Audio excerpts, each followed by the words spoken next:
मराठा आरक्षण के मुद्दे पर एक बार फिर आंदोलन तेज होने के संकेत मिले। मराठा आंदोलन के प्रमुख नेता मनोज जरांगे पाटिल ने सरकार को चेतावनी देते हुए कहा है कि यदि मांगों पर जल्द निर्णय नहीं लिया गया तो राज्य भर में बड़ा आंदोलन खड़ा किया जाएगा। कराड़ में मीडिया से बातचीत के दौरान जरांगे पाटिल ने बताया कि सातारा और कोल्हापुर संस्थानों के गैजेट को लेकर मंत्री राधाकृष्ण विखे पाटिल के साथ सकारात्मक चर्चा हुई है। उन्होंने कहा कि इस संबंध में आगे की कार्रवाई के लिए अधिकारियों को भी निर्देश देने पर चर्चा हुई है। जरांगे पाटिल ने स्पष्ट किया कि अब तक का आंदोलन मुख्य रूप से सातारा गैजेट के लिए था, लेकिन पूरे मराठा समाज को आरक्षण मिलने तक संघर्ष जारी रहेगा। उन्होंने कहा कि सरकार ने 1 महीने का समय मांगा है और एडवोकेट जनरल के साथ कानूनी प्रक्रिया पर चर्चा चल रही है। इसके साथ ही उन्होंने ओबीसी वर्ग के तहत मिलने वाली शैक्षणिक सुविधाओं के क्रियान्वयन पर भी नाराजगी जताई।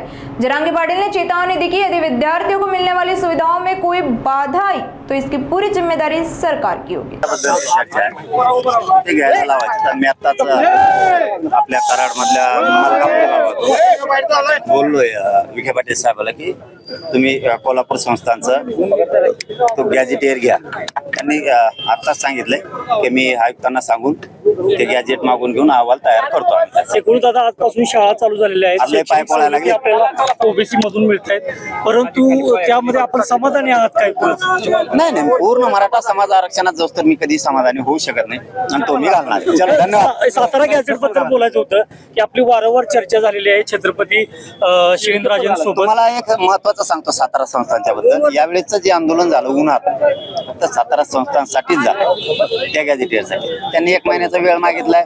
त्यांना ऍडव्होकेट जनरल विषयी चर्चा करायची, त्यांना तज्ञांविषयी चर्चा करायची, कारण त्याच्या जवळपास 15 लाख नोंदी आहेत। 42 लाख मराठा समाज ही एकट्या पश्चिम महाराष्ट्राला आरक्षणात जात आहे। त्यामुळे त्यांना ते सगळे घटनेत कायद्यात सगळं बसवून आहे, तज्ञाशी चर्चा करणं आहे। ठीक आहे, 1 महिन्याचा वेळ मागितला, 70 वर्ष नव्हतं, 1 आणि 2 महिन्यांनी काय होईल? तुम्ही 1 महिना म्हणता, आम्ही 2 महिने, परंतु जे आर इतका पक्का निघणार तो पश्चिम महाराष्ट्राला मराठ्यांचं कल्याण होणार आहे, म्हणून आता 1 महिना वेळ दिला बघूया।